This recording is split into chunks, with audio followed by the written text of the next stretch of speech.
So this is a question 18 regarding right triangle AOB.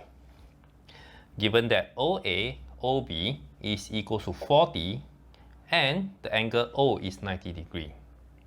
D is on the side BO such that OD, DB is 3 to 1.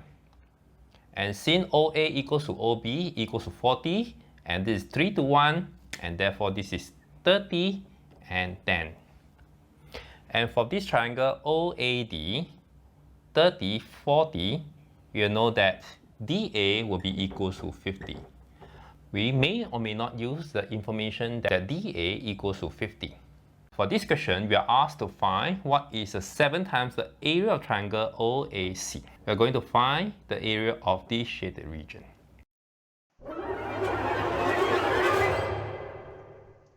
The area of shaded region is equal to half base and height. So we can construct F on OA such that the angle CFA equals to 90 degrees. Now suppose the angle DAO is equal to alpha. Then this will be equal to beta. This is also equal to beta, 90 degrees, and this is equal to alpha again.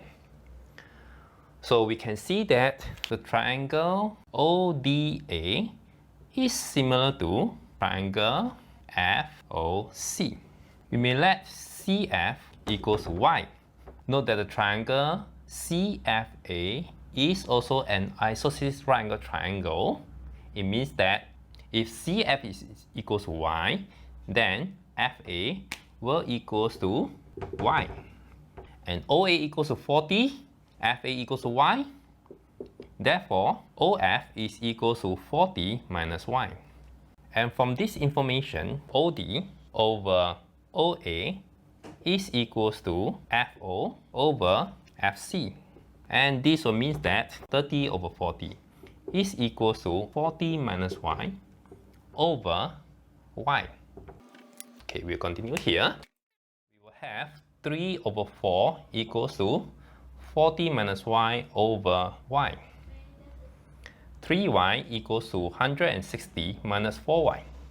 And 7y will equal to 160. Now we understand why there is a 7 here. 7 times the area of triangle OAC is equal to 7. The area of triangle OAC equals to half base and height. 7y itself is 160. Half of 40 is 20. So the answer will be 3200. And this is our answer.